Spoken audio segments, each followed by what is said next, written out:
شیطان مردود ہے جڑا نیکی دے رستے تو ہٹان واسطے آیا ہے اللہ دے رستے تو ہٹان واسطے آیا ہے رکاوٹ بنن واسطے آیا ہے ابراہیم علیہ السلام کو حکم ہویا اے ابراہیم یہ تیرے رستے دے اندر رکاوٹ کرنا چاہتا ہے یہ 7 روڑ پھڑ کنکریاں پھڑ 7 روڑے پھڑ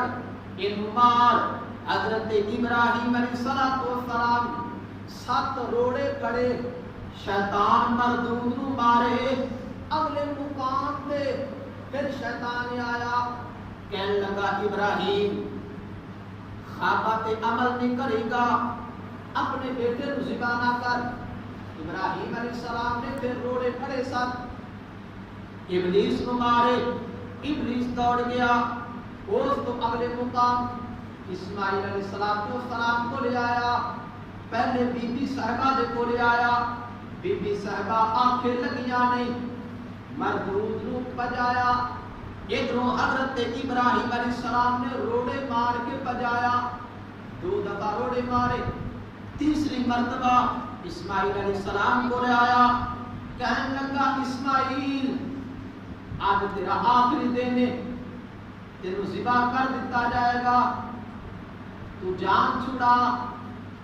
بازو چھڑا دوڑ کے واپس چلا جا اسماعیل علیہ السلام نے بھی پہچان کر لئی اے ابلیس مردود ہے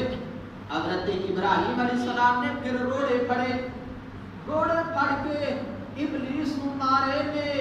اور پڑھا لا حول ولا قوت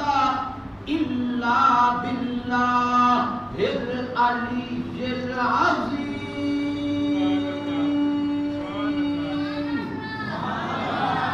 اللہ کریم حضرت ابراہیم علیہ السلام دے روڑے مارنے اتنے پسند آئے نے اللہ کریم نے قیامت تک آن والے حاجیاں دے واسطے واجب کر دیتا اے قیامت تک آن والے حاجیو جب تسی احرام بن کے مینا دے مقام دے وچ آؤ گے تسی طواف تو بعد مینا دے مقام تے آؤ گے اور پاویں شیطان نظر آوے نہ آوے تساں 21 روڑے ضرور مارنے نے حاجی صاحبان جاتے ہیں شیطان بھی کرتے ہیں بولیے بھائی رب نے آپاں نوں توفیق دتی تے آپاں بھی ماران گے جے نہ ماریے تے حج دا حکم پورا